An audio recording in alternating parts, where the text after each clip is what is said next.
السلام عليكم ورحمة الله وبركاته. الحمد لله والصلاة والسلام على رسول الله. أما بعد، فأعوذ بالله من الشيطان الرجيم. بسم الله الرحمن الرحيم. ولا تحسبن الذين قتلوا في سبيل الله أمواتا بل أحياء عند ربهم يرزقون. صدق الله العظيم. إن الله وملائكته يصلون على النبي يا أيها الذين آمنوا صلوا عليه وسلموا تسليما. اللهم صل على سيدنا ومولانا محمد وعلى آل سيدنا ومولانا محمد وبارك وسلم وصل عليه. شاه است حسین بادشاہ است حسین، دین است حسین دین پناه است حسین، سرداد نداد دست در دست یزید، حقا که بنا لا اله است حسین. My dear viewers, Assalamu alaikum wa rahmatullahi wa barakatuhu. First and foremost, I would like to welcome you all in joining us in the mahafil of commemorating the family of Rasulullah sallallahu alaihi wasallam. Before I begin talking about the narrative of Karbala, that narrative which defies who we are today, it is because of the sacrifice of the Ahlul Bayt we are who we are today. If it was for the kingdomship of Yazid to rule then and rule now, we wouldn't be who we are. Or we would certainly not understand the moral and ethics and teachings of Rasulullah sallallahu alaihi wasallam. And a point, he talks about the actual narrative and the time where Imam Hussein, Imam Ali Maqam radiyallahu ta'ala anh, he was standing alone before this Lashkar-e-Jarrar. In our language we say Lashkar-e-Jarrar. This enormous, powerful enemies who were in front of the Ahlul Bayt of Rasulullah sallallahu alaihi wasallam. And he talks about the shuja'at, the power and the stature of Imam Hussein radiyallahu ta'ala anhu when facing the enemies of the deen of Islam. The poet, he says, "Ay zalim shimar ibn Haidar hu main, narae haq lagana mera kaam hai." He's talking about the actual time where Imam Hussein radiyallahu ta'ala anh was standing on his own, where his entire family, the youth, his sons, was sacrificed by the dogs and the enemies of Rasulullah sallallahu alaihi wasallam. He says, what was Imam Hussein standing in front of the enemies and saying? He says, "Ay zalim shimar ibn Haidar hu main, narae haq lagana mera kaam hai, aur deene haq aur khuda ki riza ke liye तीर पर तीर खाना मेरा काम है, दीने हक और खुदा की रिजा के लिए तीर पर तीर खाना मेरा काम है." And he talks in the next couplet, he talks about the actual people of Kufa and the Arabs when they used to say Kufi la Yufi.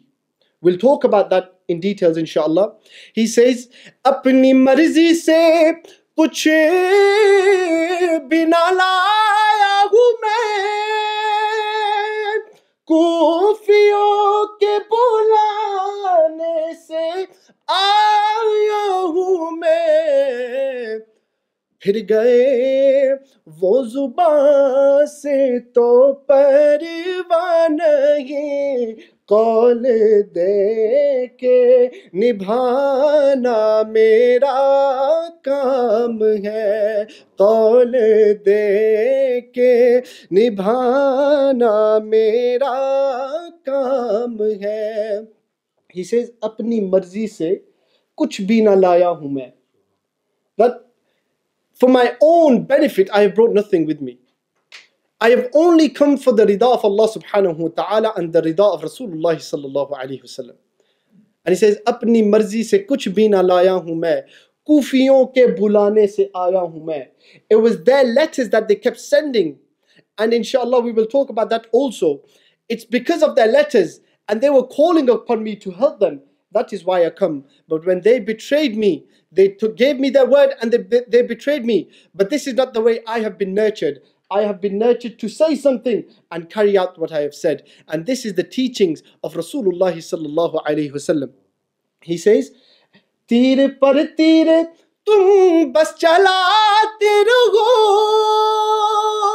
प्यास तीरों की खो से बुझाते रहो, शीरे बिनते नबी का है मैंने पिया, सब्र करके दिखाना मेरा काम है, शीरे बिनते नबी का है मैंने पिया, सब्र करके दिखाना मेरा काम है. And this is where the poet, he talks about the actual narrative and the khulasa of what happened. Now, something which our listeners need to understand is that this is a historical happening. It was something which was done in the past history.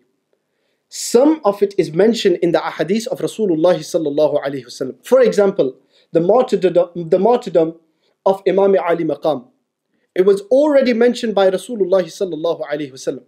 Also, where Hazrat Ali karramallahu wajhahul kareem was passing by a maqam, a place, and he stopped with his people, and he asked the surrounding people that, where am I? And they said that this is the maqam of Karbala. This is the place of Karbala. And Hazrat Ali karramallahu wajhahul kareem, he began to cry and weep. And some of the narrations say that he cried so much that the tears were dripping from the blessed beard of Hazrat Ali karramallahu wajhahul kareem. And the companions asked him, they said, Ya Imam al-Ali, why are you crying? Why are you so upset? He said, this is the maqam where my son will be sacrificed. This is the maqam where our people will kill my son. And this is the maqam which Rasulullah sallallahu alaihi wasallam talked about. So these historical events have already been spoken about in the time of Rasulullah sallallahu alaihi wasallam. But the actual holistic narrative of Karbala is something which has been collected by the mu'arrikhin, the historians. Now, there are many narrations, as you may know. When you look at history, if you look at the British history, you look at the American history, you find different variations of anything. Of the World War II. If you were to study the World War II in the UK, you will find it from a different perspective than if you were to study the World War II from the American perspective. So this is something which has been collected by the historians. Now, a lot of khashawat enters. When the historians talk about certain things, they exaggerate certain things, they add certain things, they delete certain things. It could be that they've not heard it. It could be that it's come from, a weak chain of narration. But our ulama have taught us and said to us to look at the certain books to find the most authentic narration and to cross-reference everything that you come across when talking about the waqi' of Karbala. Now, this narrative, this waqia, this story, it occurred in the 60th year after Hijrah. It occurred in the 60th year after Hijrah. And it is said that Imam Hussein radiallahu ta'ala an was roughly at the age of 56 years old. his mid-56. And the historians, they write that Imam Hussein was so fit and healthy at that age that not a single strand of his hair was white. From his beard to his blessed head Mubarak, not a single hair was white. It was completely black, just like Rasulullah sallallahu alaihi wasallam. And in the ahadith we see Hazrat Aisha radiallahu ta'ala anha, she says that Imam Hussein was a facsimile of Rasulullah sallallahu alaihi wasallam. He was a carbon copy of Rasulullah sallallahu alaihi wasallam. He would sit like Rasulullah sallallahu alaihi wasallam. His hand gestures would be like Rasulullah sallallahu alaihi wasallam. Now this is something we need to understand, that someone who is facsimilizing the greatest being to ever be, who is the grandson of the greatest person to ever be, how can you stand before him and sacrifice him? How can you kill such a man? How can you stand against the haqq and stand against Imam Ali Maqam radiyallahu ta'ala an? When we understand this, you will truly understand how heart-touching this narrative is. Now, in the time of the 60th year after Hijrah, Yazid gained power. Now, we don't need to go into detail in how he gained power. He gained power and he ordered for 3 great people. In fact, some of the mu'arrikhin, they write 4 great people, 4 great companions and members of the Ahlul Bayt. He sent a letter that these 4 people have to pledge their allegiance in my hands. And if they don't, he feared that his hukuma, his ruling, will be in danger.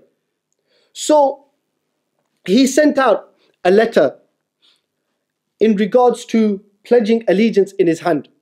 One of the great people was Imam Ali Maqam, Imam Hussein radiallahu ta'ala an. The other was Hazrat Ibn Abbas radiallahu ta'ala an, the greatest companion, one of the greatest companions to ever be. That companion where Rasulullah sallallahu alaihi wasallam would mention Allahumma faqihu fid deen. He would do dua for Hazrat Ibn Abbas, the mufassir of the time of Rasulullah sallallahu alaihi wasallam. Can you imagine that? That companion who wrote the tafsir in the bargah of Rasulullah sallallahu alaihi wasallam. And Rasulullah would do dua and would say, Allahumma faqihu fid deen. Oh Allah, give Hazrat Ibn Abbas the complete understanding of the deen. This is that great companion. So the first was Imam Ali Maqam, Hazrat Ibn Abbas, and Hazrat Abdullah bin Zubayr was another person, and Hazrat Abdul Rahman bin Abu Bakr, Hazrat Abdul Rahman bin Abi Bakr, radiyallahu ta'ala anhum ajma'in. These 4 great people were those people who Yazid feared.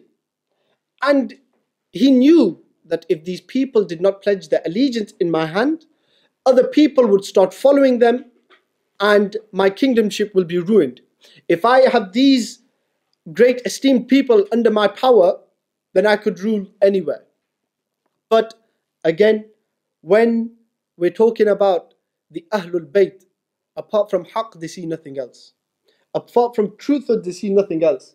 They only follow the line of Rasulullah sallallahu alaihi wasallam.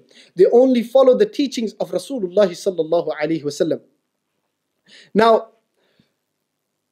when Yazid had sent this letter, Hazrat Abdullah bin Zubayr, he understood straight away that Imam Hussein radiallahu ta'ala anhu is never going to accept this offer. He is never going to accept and hand in allegiance with Yazid.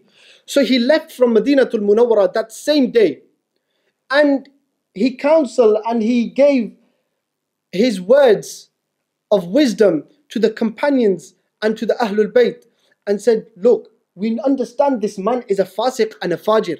He is an open sinner. He used to dwell in zina. He used to drink alcohol. There is no chance he will let you survive. So leave with me and let's go to Makkatul Mukarramah. But Imam Hussein radiallahu ta'ala an, he feared leaving the lands of his Nana Jan. He feared the lands of leaving the blessed Rasulullah sallallahu alaihi wasallam. And he said, don't worry, he's not going to do anything to me.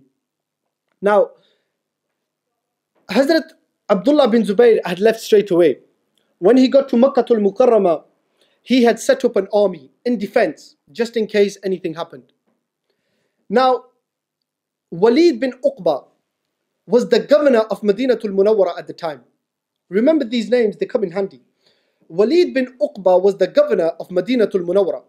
Yazid had sent a letter to Walid bin Uqba saying that go talk to these esteemed individuals and tell them about pledging their allegiance in my hand as I have gained power and I have gained kingdomship. Walid bin Uqba now then sent a letter to Imam Ali Maqam radiyallahu ta'ala anhu. And he said, we need to meet, I need to talk to you about a very important topic. Imam Hussein radiyallahu ta'ala anhu and his companions that were around him, they said to him, there's no point going. We understand what it's going to be about. And there's no point putting yourself into danger. So leave it. Imam Hussein radiallahu ta'ala anhu, you have to remember, is the son of the Lion of Allah subhanahu wa ta'ala. Is the son of the Sher Khuda. Is the son of Hazrat Ali karramallahu wajhahu al-kareem. He said, don't worry. He won't do nothing to me. He can't do anything to me. So Imam Hussein radiallahu ta'ala anhu went and met Walid bin Uqba. And Walid bin Uqba, upon his arrival, bequeathed him with pledging allegiance with Yazid. And Imam Hussein radiallahu ta'ala anhu, he said to him, okay, give me some time and I will talk to my companions and we'll get back to you. The Mu'arrikhun, they write that Imam Hussein took a day leave and said to him, give us a day and inshallah we will get back to you. Imam Hussein, after conversing with his companions, and Hazrat Ibn Abbas radiallahu ta'ala anhu, he said, it's impossible. It's just not something which our deen, our Islam, our teachings allow us to do. We will never pledge allegiance in the hands of an oppressor, of a fasiq and of a fajr. And Imam Hussein radiallahu ta'ala anhu already agreed with this. So he then sent a letter to Walid bin Uqba and said to him that we will not pledge allegiance in the hands of Yazid. It is said that on that day, on the time of Fajr, Imam Hussein radiallahu ta'ala anhu, he gathered his companions, he gathered his family members. It was dark, night had fallen, and he said to them, we need to leave the lands of Madinatul Munawwara and we need to go to Makkah al-Mukarramah. Now, when he left, he went to seek excuse from Rasulullah sallallahu alaihi wasallam. He went to ask for ijazah from Rasulullah sallallahu alaihi wasallam. When he reached the baragah of Rasulullah sallallahu alaihi wasallam, the historians write that Imam Hussein fell on his knees and started weeping and crying. And he said, oh beloved grandfather, I have to leave, or else these people won't leave me alone. I am taking my beloveds with me, please give me ijazah and excuse me from leaving your beautiful lands. And Imam Hussein radiallahu ta'ala anhu did not want any bloodshed in the land of Rasulullah sallallahu alaihi wasallam, in the lands of Madinatul Munawwara. So he left. At that same night, he left with his family members and companions and reached Makkah al-Mukarramah. When Yazid had found out, because you have to remember, this is another thing, because some people, I was once doing a talk and someone said, I think they just could not understand the time that they were in, of the time of Rasulullah sallallahu alaihi wasallam and the companions. They didn't have social media. They didn't have SMS text messages. It used to take days to deliver a message. So within them days, things used to happen. Things changed. You know, it used to take months to travel from Madinatul Munawwara to Makkah al-Mukarramah. So this whole time period, from the 60th year of Hijrah, going all the way to the 61st, the beginning of the 61st year of Hijrah, this whole story took place in this time period.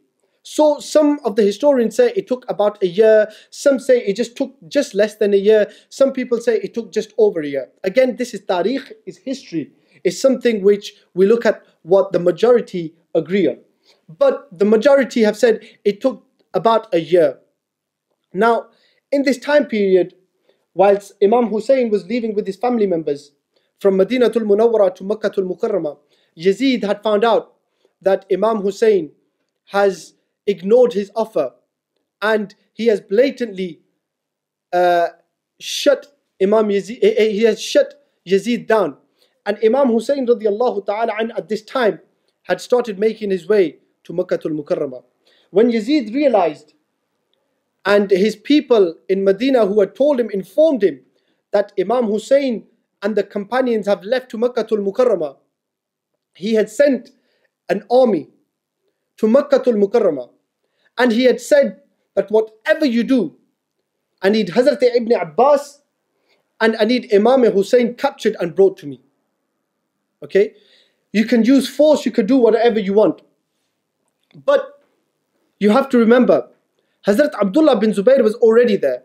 He was already prepared for this. He had prepared his army.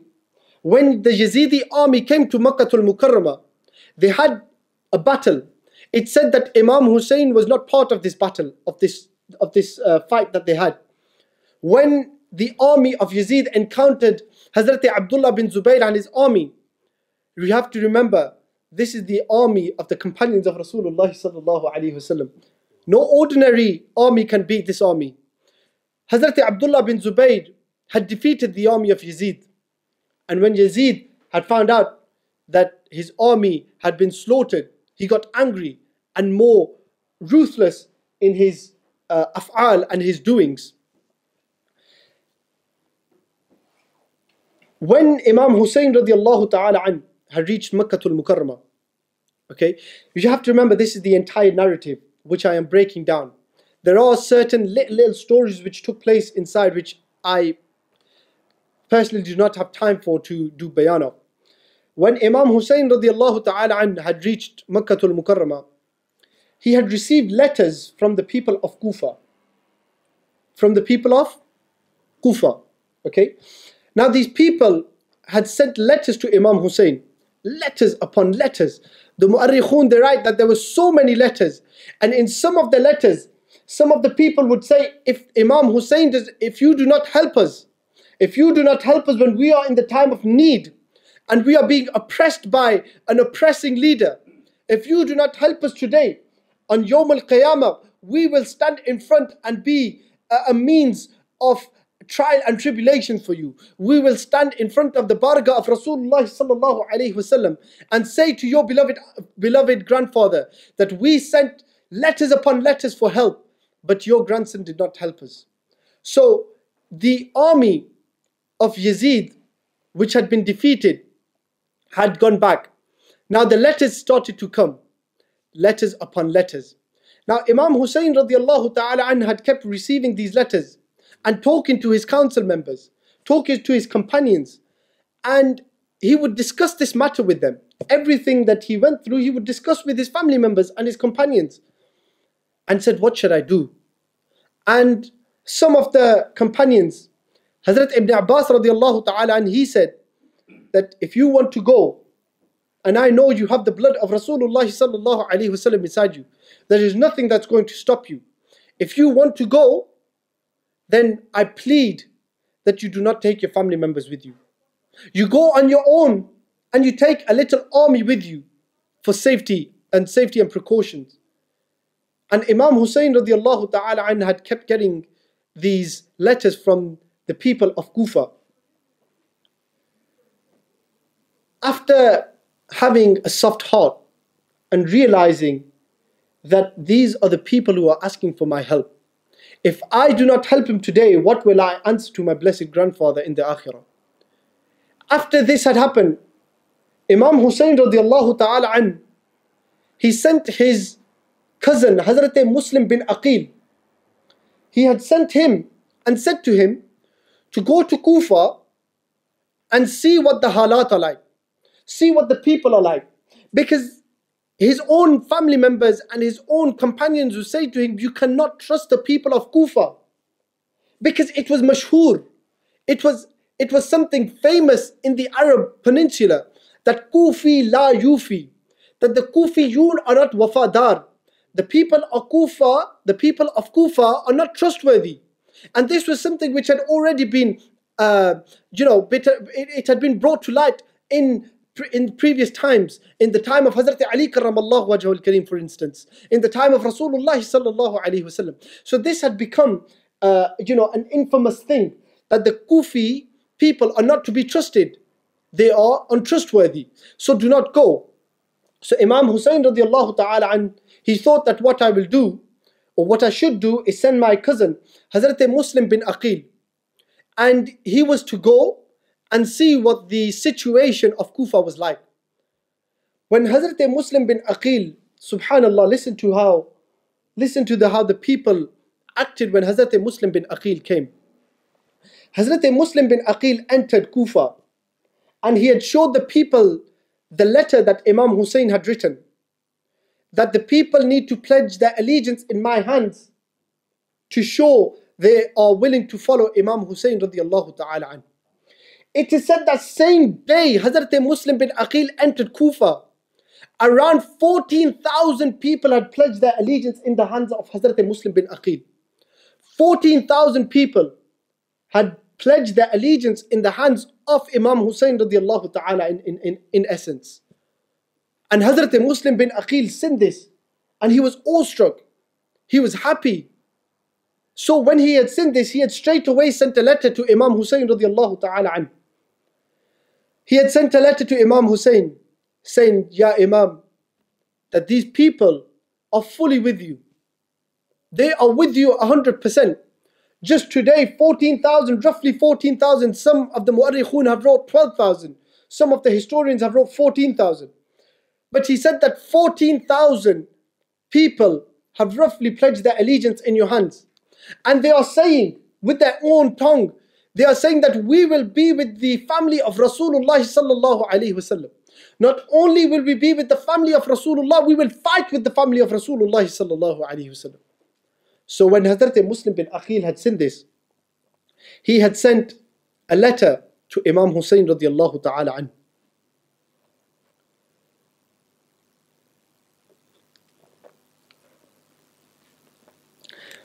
Now at this time, the governor of Kufa was Nu'man bin Bashir, who was a companion of Rasulullah sallallahu alaihi wasallam.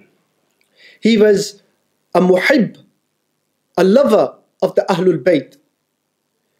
He was a staunch follower of Rasulullah sallallahu alaihi wasallam, and he was the governor of the time.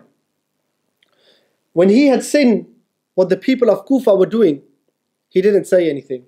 In fact, he was happy that the people of Kufa are with Imam Hussein radiallahu ta'ala an. The people who were loyal to the dog Yazid had seen that all these people are pledging their allegiance in the hands of Imam Hussein. Via Hazrat Muslim bin Aqil, they had sent a letter to Yazid. They had said that the people of Kufa are going crazy. They are all standing against you. They are all talking against you. They are all in the pledging their hands in the hands of Rasulullah sallallahu alaihi wasallam's family. Now Yazid had seen this, and again he was full of rage and anger. What he did was, also the people also mentioned that in these letters that they had said that your governor Nu'man bin Bashir is not doing anything about this. He is in fact with those people. He is encouraging those people. He's not doing anything to stop these people from pledging their allegiance in the hands of Imam Hussein radiallahu ta'ala an. Now Yazid was a treacherous man. His way of thinking politically was disgusting. Anything to gain power. Again, you have to remember this. I keep repeating these words. Power, power, power. That's all he was after. Power and wealth. This was all that he was after. And the people that he appointed as governors and the people who were with him against the family of Rasulullah sallallahu alaihi wasallam, they were bribed with money, gold. They were bribed with statuses. We will give you the governorship of a place called Rai. In one of the narrations to one of his people, he said to Ibn Ziyad, this is the point where when he reached the knowledge that Nu'man bin Bashir was not doing anything about this, he sent a letter to a very good friend of his who was named Ibn Ziyad. Again, a filthy man. That man who was against the teachings of Rasulullah sallallahu alaihi wasallam, who had not even an ounce of respect for the Ahlul Bayt. He was one who would dwell in drinking. He was one who would dwell in zina, in adultery. He was one who would oppress family members. He was one who would oppress anyone who would say anything against him, even if it was the haqq. So he sent a letter to Ibn Ziyad. And he said to Ibn Ziyad, who again, like I said, a treacherous man who would gamble, his way of thinking was disgusting. At this time, Ibn Ziyad was the Hakim of Basra. He was the governor of Basra. He said to him, look, again, pay attention to this. This is what their political move was. Okay? He said to him that I will give you the governorship of Basra and Kufa if you go and handle this matter of Nu'man bin Bashir and Hazrat Muslim bin Aqil. Ibn Ziyad, when he seen this, his eyes lit up. More wealth, more power, more money, which is all he cared about. Look, on one side, it is those people who had power. It's those people who had money. It is those people who had wealth. And on the other side is the family of Rasulullah sallallahu alaihi wasallam, who did not care about power, who did not care about wealth, who only cared about the haqq and the teachings of Rasulullah sallallahu alaihi wasallam, who only cared about the rida of Allah subhanahu wa ta'ala. Now Ibn Ziyad, once he had reached his letter, he had appointed his brother of the governor of Basra, and he said to him, look after the people here. And before leaving, he said to the people, if any one of you, this is whilst he was in Basra, he said, if any one of you stand against me or my brother, I will slaughter you and I will slaughter your family members. Not only your family members, I will slaughter anyone you love. This was his own words before leaving Basra. And that same night, he went to Kufa.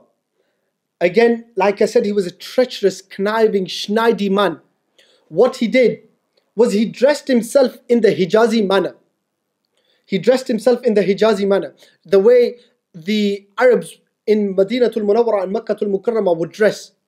He dressed himself in that manner. That's why the people of Saudi are called Ahlul Hijaz. Okay? And they have a certain attire which they wear, as you know.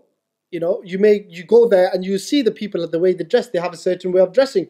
Just like Pakistan has a certain cultural dress code, so does the people of Hijaz. So he dressed himself in a Hijazi manner, and he left for Kufa that same night. When he left for Kufa, he reached Kufa in the night time. Daylight had gone. It was dark. No one could see him. And when he entered with his camel in Kufa, the people of Kufa thought it was Imam Ali Maqam. They thought that this was Imam Hussein radiallahu ta'ala entering. And they all started to run to the mountain tops. And they were shouting in happiness that Imam Hussein radiallahu ta'ala is here. He did not say anything. He did not unveil himself. But he carried on going to the castle of Nu'man bin Bashir, to the residing place of Nu'man bin Bashir, who was the governor of the time. When Nu'man bin Bashir had seen that all these people are, joyful, I should go and see what's going on, he seen a man from afar coming towards his palace. And he thought as well that this was Imam Hussein radiallahu ta'ala anhu. So what he did was he closed the door of his castle. He closed the door and he stood on the roof of his castle. And he said to Imam Hussein, he said, Ya Imam Ali Maqam, return back to Makkatul Mukarramah. I know the people of Kufa. I have governed them. I know what they are like. I know I have lived with them. They will betray you, so go back to Kufa. But he did not know that this was not Imam Ali Maqam. So when Ibn Ziyad had got close to the door, he knocked on the door. Again, Nu'man bin Bashir, he shouted, he said, Ya Imam al-Anbiya, go back. "Oh, the son of Imam al-Anbiya, go back. You cannot stay here. I know what these people are like." He kept saying this to him. He said, "Return back to Makkah al-Mukarramah. These people will betray you." Then Ibn Ziyad showed his letter to Nu'man bin Bashir. He said that I have gained governorship of Kufa. You have been excused from Yazid. Now leave the palace. Now this is when everything starts to get heart-touching.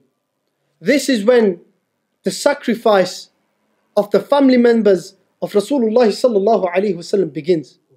Nu'man bin Bashir had left. Ibn Ziyad had gained governorship of Kufa and Basra now. He had ultimate power in the area. What he would say would go. People feared him. Why? Because he was that oppressor. If anyone stood against him, he would kill them. So as soon as he gained governorship and entered the palace, he had spoke to the people. He said to the people that I have gained governorship and Yazid is in power. You have to all pledge allegiance in your hands of Yazid. And if you don't, again, he threatened them. He said, I will kill you, I will kill your family members, I will kill anyone you love. Now the people were scared. When Ibn Ziyad had got these letters from the conniving dogs of Yazid who were in Kufa to tell him that Hazrat Muslim bin Aqil is here and he is causing this uproar. Remember, this uproar was of haqq. This uproar was of the happiness of pledging the allegiance in the hand of Imam Ali Maqam, Imam Hussein radiallahu ta'ala anhu. Hazrat Muslim bin Aqil was residing in the house of Hani bin Urwa. Now Hani bin Urwa was again a very close companion of Hazrat Muslim bin Aqil and of the Ahlul Bayt. He loved the Ahlul Bayt. He was residing and kept it a secret that Hazrat Muslim bin Aqil is residing in the place, in the house of Hani bin Urwa. Ibn Ziyad had realized that all these people are going to such a place to pledge their allegiance, but he did not know where. So the treacherous man set up a trick. He said to one of his ghulams, his slaves, and the mu'arrikhun, they write that he gave him 10,000 dirhams. 10,000 dirhams. And he said to him that go and find out where Hazrat Muslim bin Aqil is hiding.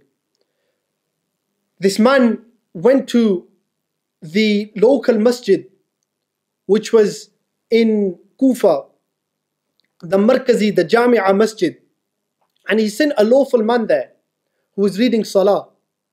He seen the nur on this man's face, and this slave went to that man and he started acting, and he said, look, I am a believer of Imam Hussein. I want to pledge my hands in allegiance of Imam Hussein. Please tell me where he is. I have 10,000 dirhams with me. I want to present this in the bargah of Imam Hussein radiallahu ta'ala anhu. I want to give this to him so he can use it for a good cause. Please tell me, I am mahroom. Don't keep me away from such a blessing. Let me go pledge my allegiance in the hands of Hazrat Muslim bin Aqil. Now this man said to him that, why are you asking me? There's many people here. He said, I seen nur illuminating from your face. I knew that you must be a man of good. How astonishing is this? Even the munafiqun realized when they would look at someone, they would know that this man is a good person. This is something we cannot even fathom. The munafiqun who are against the family members and against the teachings of Rasulullah sallallahu alaihi wasallam, even they would recognize a man of Allah subhanahu wa ta'ala. So that man, he felt obliged to tell the slave. Once he had told the slave, I'm going to cut it short. This slave went back to Ibn Ziyad. He had told him that Hazrat Muslim bin Aqil is hiding and residing in the house of Hani bin Urwa. And this is such and such a place is where his house is. Now, he sent people to capture Hani bin Urwa and to capture Hazrat Muslim bin Aqil. When his army has reached the house of Hani bin Urwa, Hazrat Muslim bin Aqil, you have to remember, has the blood of Rasulullah sallallahu alayhi wasallam. Hazrat Muslim bin Aqil realized that these men are here and they are going to kill me. These men of the people of Yazid and Ibn Ziyad. So when they reach the house of Hani bin Urwa, Ibn Ziyad, Hazrat Muslim bin Aqil has taken out his sword. He fought these people. And this is one person, remember, Hazrat Muslim bin Aqil, who is the cousin of Imam Hussein radiallahu ta'ala an, who is the cousin of Imam Hussein, who is the family member who has the blood of Rasulullah sallallahu alayhi wasallam inside him. This one man defeated the entire army of Ibn Ziyad. This one man. It is said that when people would come one by one to try capturing Hazrat Muslim bin Aqil, Hazrat Muslim bin Aqil would cut their heads just like you cut carrots. This is the way he slaughtered these men, the munafiqun. So when Ibn Ziyad had realized that fighting with such a man is impossible, so again what he did was he sent a letter to Hazrat Muslim bin Aqil. He said to Hazrat Muslim bin Aqil that, look, my swords are on the ground. I do not want to fight you. I just want to talk to you. So why don't you come to my palace and we will settle this in an ordinary fashion. And we don't need to equate to violence.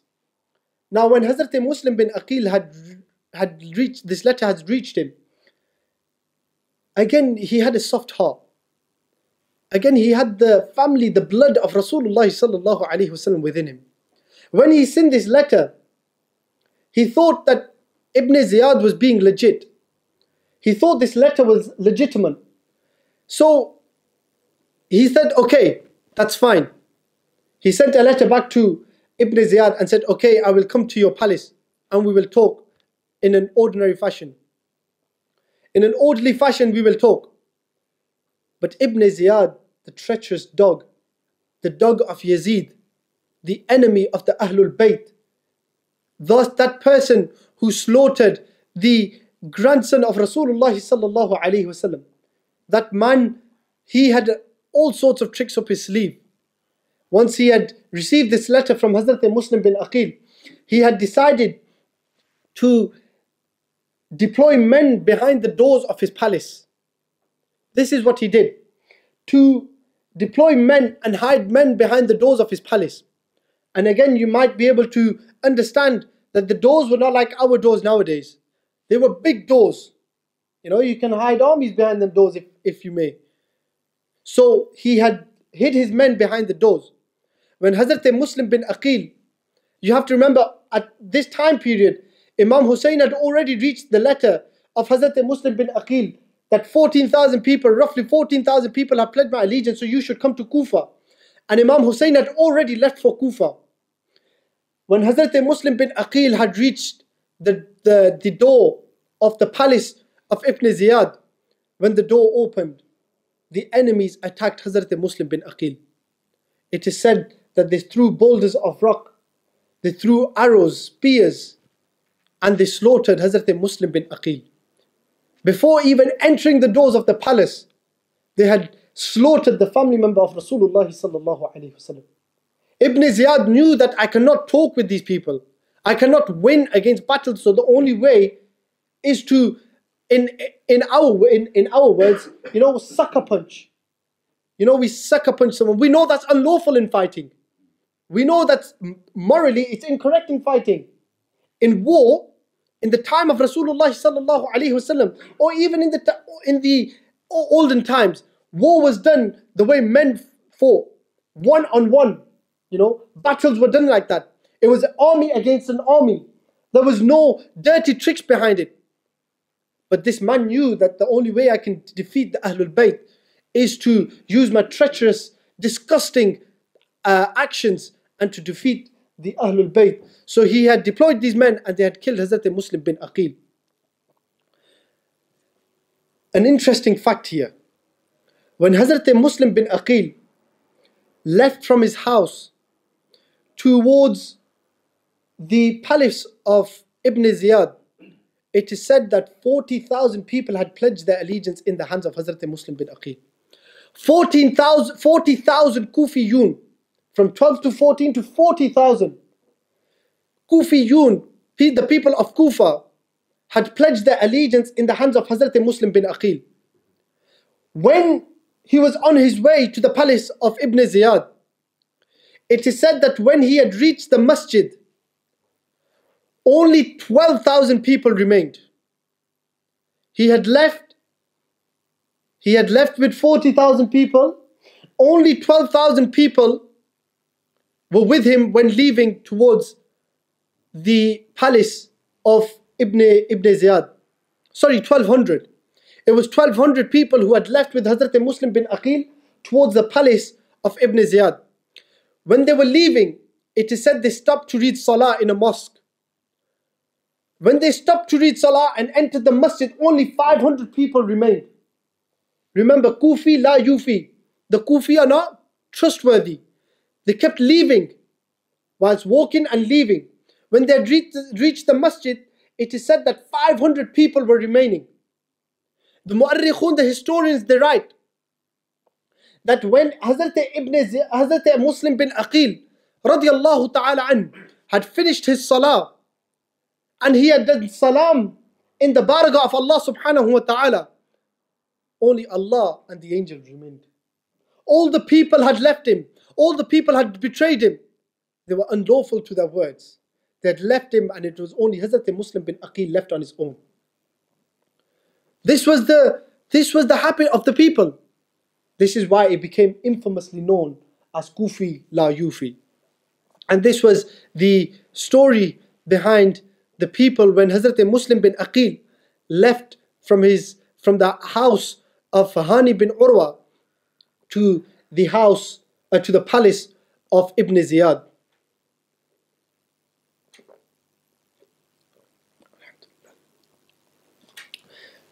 Now, at this time, Imam Hussein radiallahu ta'ala an was well on his way to Kufa.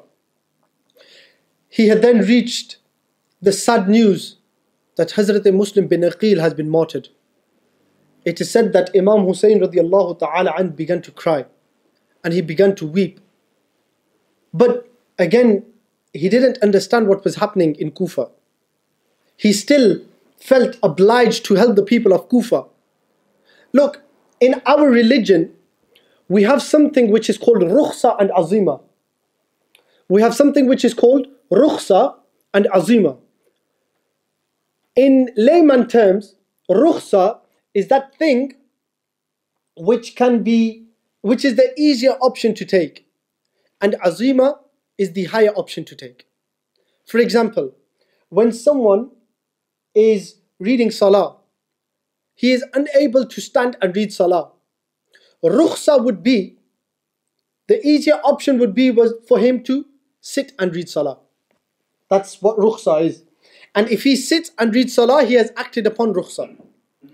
However, if he struggles and strives and stands and reads salah in such a state, that would mean he has acted upon azima. Okay? This is something which our religion has given us a ruling, in which our religion has taught us that we have this option. Similarly with Sawm, when fasting in the month of Ramadan, if you're traveling, rukhsa would be, if you're traveling further than the appointed miles by the ulama, by the ahadith, you can leave the fast for the day and you can make up the fast later. But azima would be that you fast on that day and you carry on traveling. Okay? But you have to remember that this is the Ahlul Bayt we are talking about. Nothing they do is to act upon rukhsa. Everything to do is act upon, the greatest thing is to act upon azima. Now Imam Hussein radiallahu ta'ala could have turned back when hearing that Hazrat Muslim bin Aqil had been killed and that the people were being treacherous. He could have turned back. But no, this was the Ibn Asadillah we're talking about, the son of the line of Hazrat Ali karramallahu wajhul kareem. He did not act upon rukhsa and he went for azima. It is said that he left with 72 family members and companions. 72. And there's people out there who talk about this being a political narrative, a political happening. How was it a political happening? When Imam Hussein radiallahu ta'ala didn't have an army with him, he had left with only 72 family members. Himself, he said, I do not want bloodshed in the lands of Madinatul Munawwara or Makkatul Mukarramah. So how can this be a political war? It's against the haqq and batil. It's clear cut. The righteous and the wrong. There's nothing more. It's the right and wrong. The oppressed and the oppressors. That's all it is. With 72 family members, it said that within them 72 people, there were women, there were children, there were old people, and there were also a few of his companions.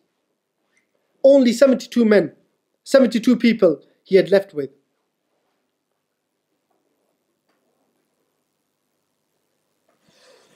A thing which just came to my mind, that there's a shair which our poets recite nowadays,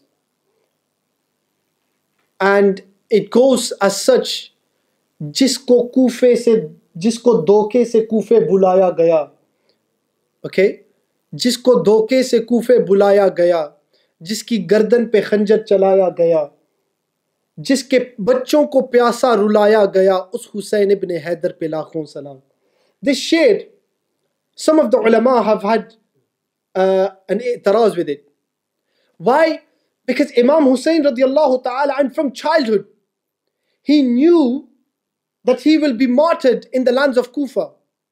Rasulullah sallallahu alayhi wasallam already mentioned to him that the people, my people, at that time they were the people of Rasulullah sallallahu alayhi wasallam.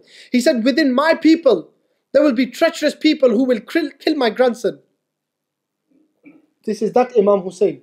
This is why the ulama have an i'tiraz with this shair. Because he knew that he was going on this expedition, and he knew that in the way of Allah subhanahu wa ta'ala he was going to be sacrificed, he was going to be martyred. But this is that Imam Hussein who knew the haqq. That's, he knew the true meaning of وَلَا تَحْسَبَنَّ الَّذِينَ قُتِلُوا فِي سَبِيلِ اللَّهِ أَمْوَاتًا بَلْ أَحْيَاءٌ عِنْدَ رَبِّهِمْ يُرْزَقُونَ.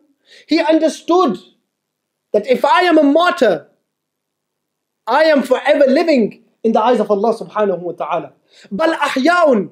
Do not perceive the people who die in the way of Allah to be dead. بَلْ أَحْيَاءٌ عِنْدَ رَبِّهِمْ يُرْزَقُونَ. But they are alive, and they are seeking provisions from Allah subhanahu wa ta'ala. So do not call them dead. Those who die in the way of Allah, do not call them dead. Do not even perceive them to be dead. وَلَا تَحْسَبَنَّ الَّذِينَ. Don't even fathom that they are dead. Don't even think they are dead. Imam Hussein understood this meaning. He understood the teachings of the Quran. He understood the teachings of Rasulullah sallallahu alaihi wasallam. He knew that I am leaving for this expedition, and this is where my akhirah lies. This is where I will be sacrificed, and I will forever be living with my beloved grandfather in the hereafter. This, he knew about this. That's why he only left with 72 family members. With 72 family members and companions. He could have taken a great army with him, but he didn't, because he knew that this was what was sanctioned for me. This was what is going to happen. So he left with 72 members. When Imam Hussein radiallahu ta'ala an was leaving and he was on his way to Kufa, Ibn Ziyad had sent an army of 10,000 men. 10,000 men. He had sent an army, and he had appointed Hur. Hur was that man who was a companion of Rasulullah sallallahu alaihi wasallam, who was with the army of Yazid first. And after seeing the oppressed family of Rasulullah sallallahu alaihi wasallam, he changed sides. He had sent 10,000 men with Hur and said to him, capture Imam Hussein and bring him to me. When Hur went and sent Imam Hussein and said, look, this is what I have been sent for. Imam Hussein said, it's impossible for me to go. It's impossible. And Hur had realized, and it said that the Mu'arrikhun, they say that this is where Hur had changed sides.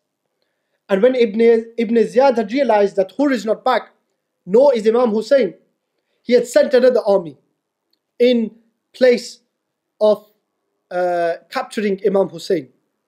Now when they had reached this maqam, Imam Hussein radiallahu ta'ala asked the people that, where are we? And the people said that you are in Karbala. You are in the maqam of Karbala. And that's where Imam Hussein had set his tents. That's where the 72 family members had set their tents and rested there. It is said that on the 9th of Muharram, which was the day before Jumu'ah, on the 9th of Muharram, it is said that Ibn Ziyad had left with his army to capture and kill Imam Hussein radiallahu ta'ala anhu. When Ibn Ziyad had confronted Imam Hussein requested and said to him that, give me one day, give me the last day, and let me sacrifice this day to do the dhikr of Allah subhanahu wa ta'ala. Give me one day. Just give me one day. And Ibn Ziyad had said to him, okay, I'll give you one day.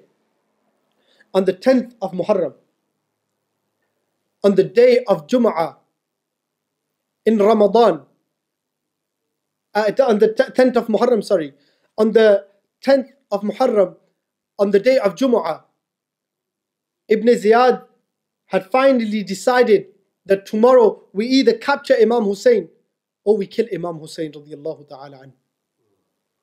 This is the day, this is why we are here. Muharram, the month of Muharram, in the time of Rasulullah sallallahu alayhi wasallam, the munafiqun and the mushrikun used to celebrate this day. This month was an esteemed month. Muharramul Haram, that's why it's called Muharramul Haram. It's a noble month. The munafiqun and the mushrikun used to honor this month before the sacrifice of the Ahlul Bayt. But now it became well known of the martyrdom of Imam Hussein and the family members of Rasulullah sallallahu alayhi wasallam. On the 6th of Muharram, when Ibn Ziyad has reached there, on the 7th he had deployed his men on the Nahr Furat, which was a river flowing through the area of Karbala. He had stood all his men there, and he said that no member of Imam Hussein radiallahu ta'ala anhu, or companion or family member, is allowed to drink water from this river. He had for 3 days, he had taken away water from the family members of Rasulullah sallallahu alaihi wasallam. Can you imagine that? Look, you can live without food. You know, the scientists say, I was reading an article once in regards to intermittent fasting, and the scientists say of this day and age that you can live without food for weeks. You can live without food for weeks until you starve to death. The point of death is weeks before you die and you haven't had any food. But water, if you do not have water inside your body for 2 days, it is detrimental to your health and it can kill you. This is what the scientists of today's day and age tell us. For 3 days, Ibn Ziyad, the disgusting man, had oppressed the family members of Rasulullah sallallahu alaihi wasallam and taken water away from the family members of Rasulullah sallallahu alaihi wasallam. They are going to fight 10,000 men and they do not have a single drop of water. Not a single drop of water. When it came to the 10th of Muharram, Muharramul Haram, we talk about the sacrifices one by one. The family members of Rasulullah sallallahu alaihi wasallam went out there to save the deen of Islam. They sacrificed their lives. It is said that the brothers of Imam Hussein went first. Hazrat Abu Bakr bin Ali, Abu Bakr ibn Ali, Abu Bakr ibn Ali went first. He sacrificed himself. These are the sons of Hazrat Ali karramallahu wajhahu al-kareem. Hazrat Uthman ibn Ali, he went and he sacrificed himself for the deen of Islam. Hazrat Umar ibn Ali, he went and he sacrificed himself for the deen of Islam. Each one of the family members of Rasulullah sallallahu alaihi wasallam went out there to fight the army of Yazid. Why? To save the deen of Islam, to save the teachings of Rasulullah sallallahu alaihi wasallam, to save the deen of haqq, to save the deen of Allah subhanahu wa ta'ala. It is said that once Hazrat Ali Akbar, the son of Imam Hussein radiallahu ta'ala an, he dressed himself in the armor and he said to Imam Hussein that you cannot go before me. Ya Abati, you cannot go before me. Oh my beloved father, I am fit and healthy. How can I let you go before me?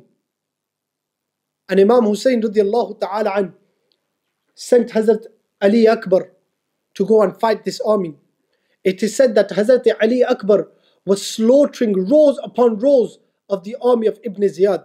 Again, Ibn Ziyad knew that if we were to fight in this manner, in an ordinary manner, how war should be done, not with conniving schemes and treacherous tricks. Fight like men. He knew that if we carried on fighting like this single man would demolish my army, because that's how he was slaughtering them all. Hazrat Ali Akbar, he got boulders of rock thrown at him. He got arrows and spears thrown at him. And he shouted, Ya Abati. On the battlefield, Imam Hussein radiallahu ta'ala an, he ran towards Hazrat Ali Akbar. And he seen Hazrat Ali Akbar in such a state. He said, what can I do? Hazrat Ali Akbar said, just give me a drop of water and watch me sacrifice myself and demolish the entire army of Yazid. And Imam Hussein radiallahu ta'ala an himself for 3 days did not have a single drop of water. In one narration, it is said that Imam Hussein placed his blessed tongue in the mouth of Hazrat Ali Akbar radiallahu ta'ala an. And Hazrat Ali Akbar stood up and continued fighting. He continued demolishing the army of Yazid until it came to such a point where Ibn Ziyad had ordered his army to surround Hazrat Ali Akbar and to shower arrows upon Hazrat Ali Akbar, to slow him down and to throw boulders of rock on him.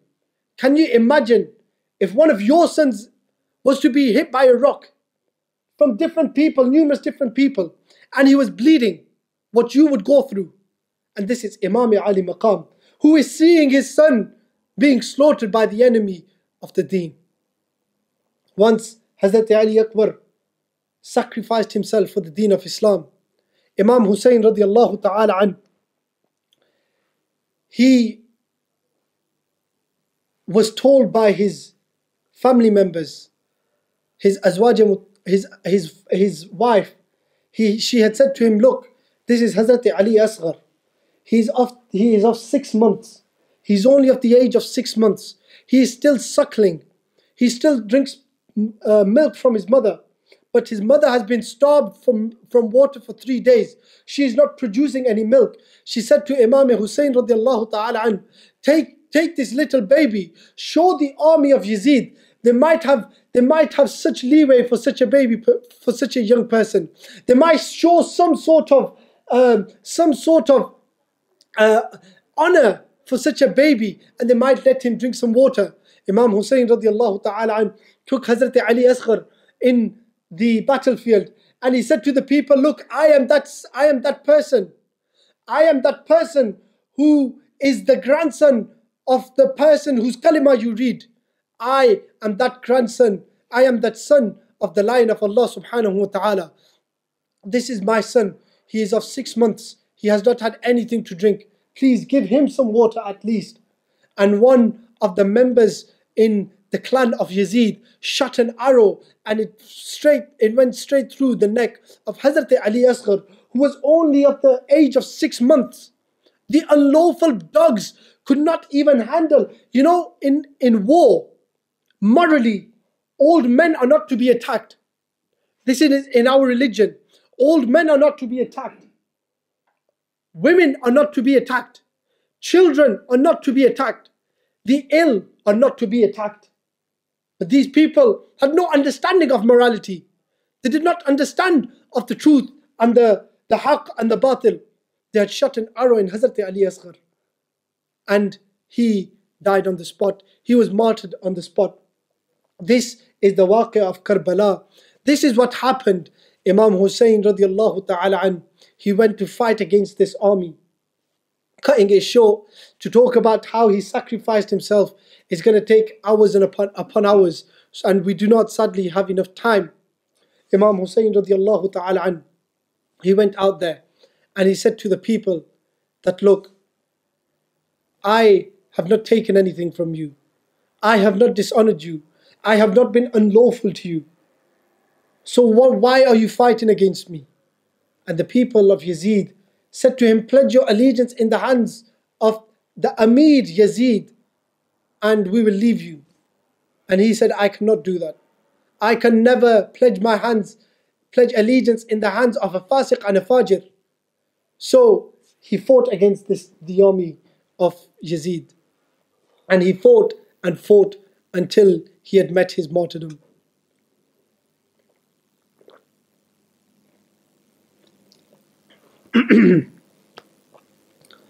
This is that Imam Hussein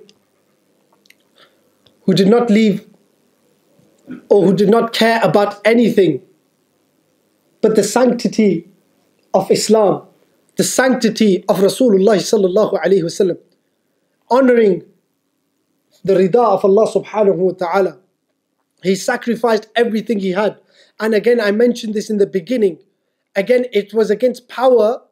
Those people who were greedy for power and wealth, against the Ahlul Bayt, who had nothing, who only cared about the happiness of Allah subhanahu wa ta'ala, who cared about nothing but the rida of Allah subhanahu wa ta'ala. And the poet, he says it in a beautiful manner. He says, जो दहकती आग के शोलों पे सोया वो हुसैन, जो दहकती आग के शोलों पे सोया वो हुसैन, जिसने अपने खून से आलम को धोया वो हुसैन, जिसने अपने खून से आलम को धोया वो हुसैन, जो अपने नौजवान बेटे की मैयत पे न रोया वो हुसैन, जिसने सब कुछ खो के फिर भी कुछ न खोया वो Hussain. This is that Hussein who sacrificed his own family members for the deen of Islam. This is that Imam Hussein that who gave everything he had to save the deen of Rasulullah sallallahu alaihi wasallam. Hafiz Jalandhari, he talks about Subhanallah, Hafiz Jalandhari talks about this whole waqia. We do not have time, but I would like to end on this last shade.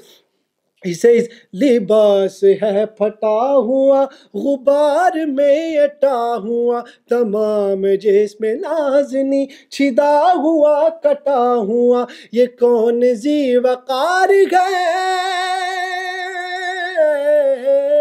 ये कौन ज़ी वक़ार है भला का शह सवार है कि गए गज़ार कातिलों के सामने डटा हुआ ये बिल यकीन हुसैन है नबी का नूर ऐन है हुसैन है नबी का नूर ऐन है.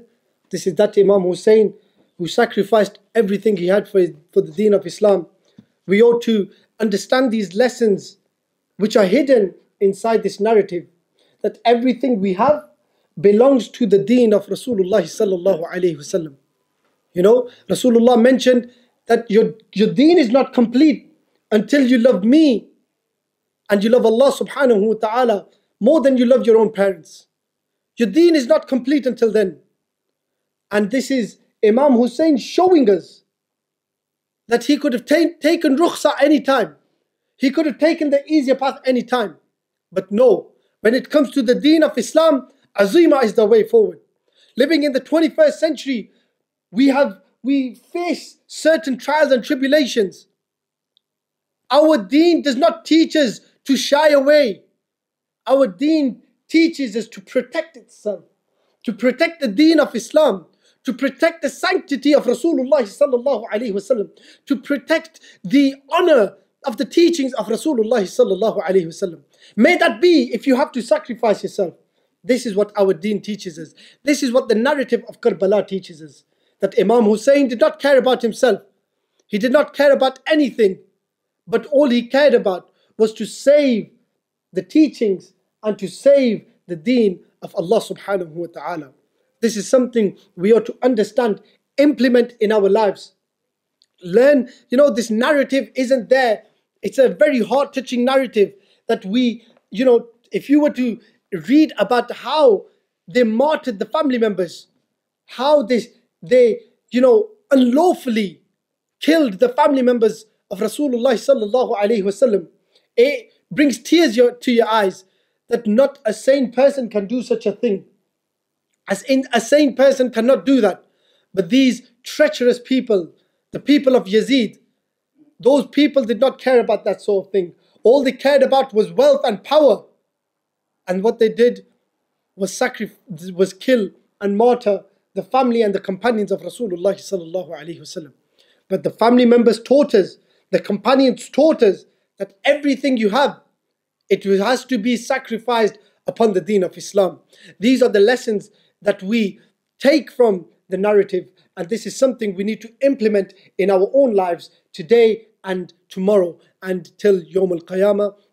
I do dua that Allah subhanahu wa ta'ala first and foremost forgives me if I have made any mistakes, and He gives me the tawfiq and the ability to act upon the footsteps of Rasulullah sallallahu alaihi wasallam, the actions, the af'al, the aqwal, the ahwal of Rasulullah sallallahu alaihi wasallam, and He gives us the tawfiq to act upon the noble companions, the family members of Rasulullah sallallahu alaihi wasallam, and He gives us all the ability to do such a thing. Wa akhiru da'waya and alhamdulillahi rabbil alameen.